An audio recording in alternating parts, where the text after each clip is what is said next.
The UK is currently experiencing one of the worst housing crises in recent history, in which 1 in 3 adults are affected.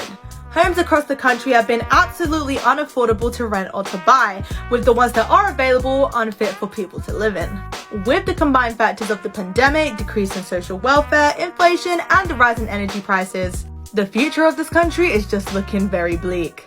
British wages have stayed stagnant over the past years, whereas things like food, energy, and other necessary items have been absolutely skyrocketing. The critique no longer just lies with landlords, but the government and councils that provide these social homes that are constantly being exposed for the terrible conditions that their tenants live in. The debt interest payment last month alone was 9.4 billion. That's the entire budget of the Ministry of Justice for 1 year. And that was the debt interest payment for 1 month. We're screwed. I mean, that's incredible. What is the government going to be spending money on? Where's it going to get the money from? It's going to have to borrow it at increased rates. And what's it going to spend it on, which will possibly be inflationary, as we were hearing too?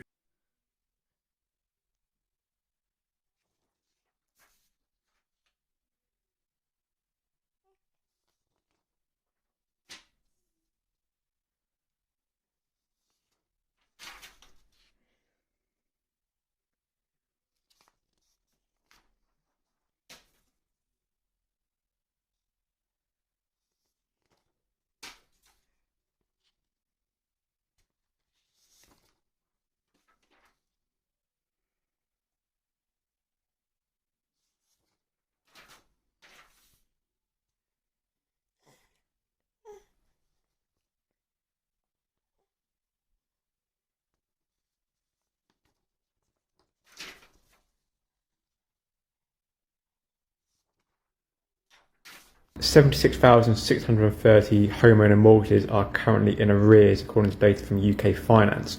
This is small as a percentage of total mortgages, but with 370,000 borrowers due to have fixed rate mortgages ending in the current quarter, it's quite likely that arrears could be increasing in future. Do you have any financial goals for 2024? I hope to survive 2024. Sad and depressing fact of the day. Now this one really puts the house market into perspective. If the average UK wage were to increase in line with house price inflation, then the average UK wage would be 94,000. 94,000. Can you even imagine? So this is where I'm living. It is a dumpster and I've converted it into a tiny house to live in central London. This is the entrance. So yeah, a little bit of an awkward entrance, but not too bad. And then once you come in, you've got steps down to the main living space, kitchen, and then the bed is up the top, which is where obviously I sleep. And all my storage is pretty much down the side here, so clothes, underwear, tools. The project cost me about £4,000, which covers all the materials and furnishings inside, so my mattress, storage, etc. So this is the bed, and it's not too bad. The curved roof gives me that head height here, which is fine, and I've got a little window for ventilation, and then bedside table for laptop, water. You might notice there's no toilet inside, and that's because I have a portaloo down in the corner of the site. I don't have a shower. I go to the gym or to work to shower there. It's actually fairly comfortable in a weird way. These are shipping containers that have been turned into houses on Bute Street in Cardiff. Banging. They look really cool, but it is a bit of a shame that they're living next door to this guy that's judging them all the time. 3 hours, yeah. Nearly 3 fucking hours. I was on the phone to a company to try help me with my debt and paying all my debt off, like consolidate, whatever it's called, like pay it off as one. 3 hours, yeah, nearly 3 hours. Is it sorted? No, it's not sorted. All my letters and my bills are on my bed. They cover the whole bed, so I've got to put all them away tomorrow, today, tonight. Tomorrow I've got to get in touch with more people to find out how much more debt I've got, because I'm in fucking millions of debt, like millions, and I just want to pay it off. I just need it gone. Like the stress I'm under just because I know that I've got so much debt No wonder I've got spots, do you know what I mean? Oh God, it's really hard being an adult. I'm fully never going to be able to buy a house. Me and Reese are never going to. He's a fucking convicted criminal. I'm up to my eyeballs in debt. We are not going to be able to buy a house between us. No shit. I need to pay it off. Brando's 3 hours I were on the phone. Do you know how stressful? Do you know how stressed I am? Worst thing is, the fucking customer advisor, whatever it's called, the fucking person that answered the phone knew who I was. They knew who I was from TikTok, so now she knows all of the debt I'm in. Well, like fucking 5% of the debt I'm in, but that's still a lot of debt. As to inflation since November 2022, Filippo Berrio was £3, now it's £7.50 and it's up 150%. Sweet and sour sauce was 42 pence, now it's 87 pence and it's up 107%. Brown rice was £1.50, now it's £3.25 and it's up 116%. Bisto was £1.89, now it's £2.80 and it's up 48%. 10 Happy Large eggs were £2.70, now they're £3.85, up 42%. Mature cheddar cheese was £3.50, now it's £5 and it's up 43%. Baxter soup was £1.10, now it's £1.90 and it's up 72%. Mayo was 49 pence, now it's 79 pence and it's up 61%. Stock cubes were 60 pence and now they're £1 and they're up 66%. Beef lasagna was £1.53, now it's £2.20 and it's up 43%. Pickles were 40 pence, now at 75 pence and they're up 87%. Pine bleach was 30 pence, now it's 52 pence and it's up 73%. And microwave rice was 38p and now it's 65p and it's risen 71% since November last year. Let's go!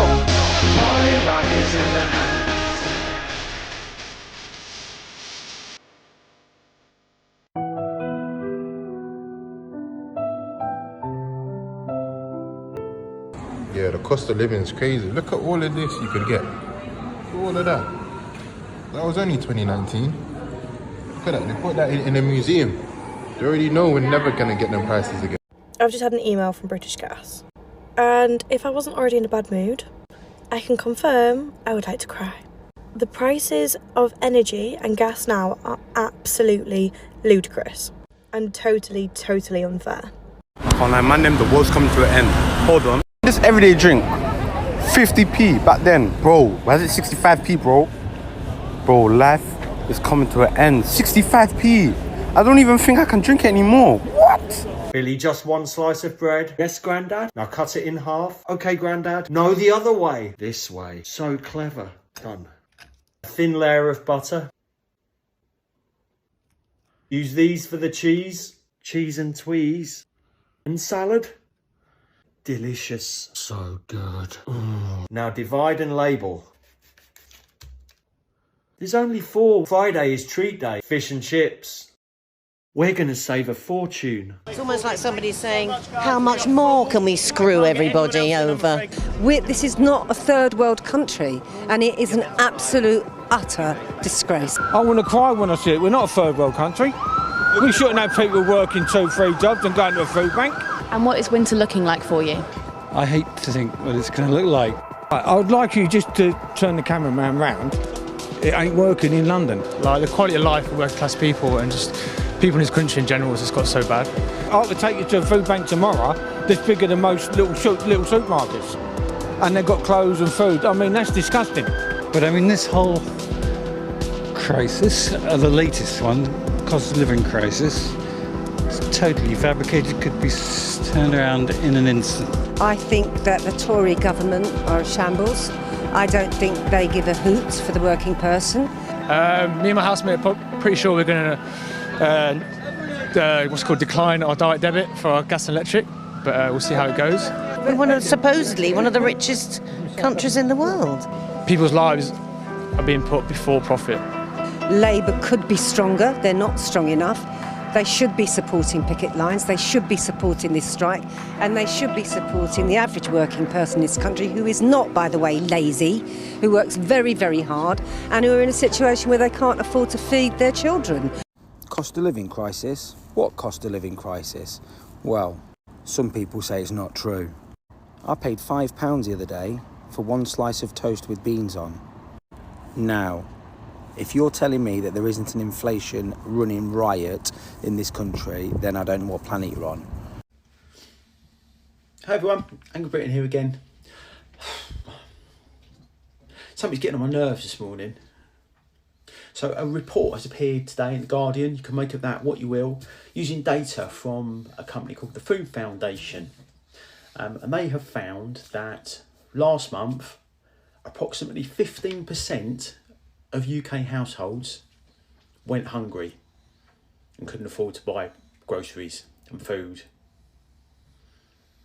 Now, if you think about that logically, that's approximately 11 million people who went hungry in January. Break that down into your average family, so let's call it 8 million adults and 3 million kids. 3 million British kids potentially went without regular meals in January. Now, I've put this out on Twitter this morning, or X, or whatever you want to call it these days, and just some of the comments are ridiculous. Oh, fags, booze, Sky, oh, gaming the system. Once upon a time that might have been true, but I don't know that it is anymore. This cost of living crisis, inflation nonsense brought on by our useless government is affecting everybody. So I don't think that applies anymore. Of course there are people gaming the system, there always will be.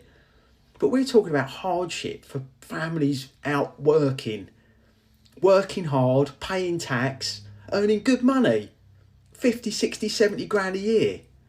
Money that used to be party time.